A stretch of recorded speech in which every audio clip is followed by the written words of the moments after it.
5वां बाब। तूमार और बर्रा।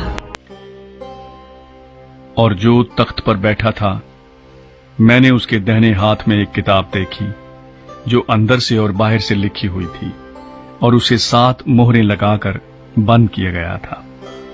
फिर मैंने एक जोरावर फरिश्ते को बुलंद आवाज से ये मुनादी करते देखा कि कौन इस किताब को खोलने और उसकी मोहरें तोड़ने के लायक है। और कोई शख्स आसमान पर या जमीन के नीचे उस किताब को खोलने या उस पर नजर करने के काबिल ना निकला। और मैं इस बात पर जार जार रोने लगा कि कोई उस किताब को खोलने या उस पर नजर करने के लायक ना निकला। तब उन बुजुर्गों में से एक ने मुझसे कहा कि मत रो, देख यहूदा के कबीले का वो बब्बर जो दाऊद की असल है, उस किताब और उसकी 7 मोहरों को खोलने के लिए गालिब आया। और मैंने उस तख्त और 4 जानदारों और उन बुजुर्गों के बीच में गोया ज़बह किया हुआ एक बर्रा खड़ा देखा। उसके 7 सींग और 7 आंखें थीं।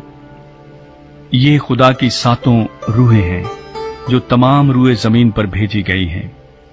उसने आकर तख्त पर बैठे हुए के दाहिने हाथ से उस किताब को ले लिया। जब उसने किताब ले ली तो वो 4 जानदार और 24 बुजुर्ग उस बर्रे के सामने गिर पड़े, और हर एक के हाथ में बरबत और ऊद से भरे हुए सोने के प्याले थे। ये मुकद्दसों की दुआएं हैं।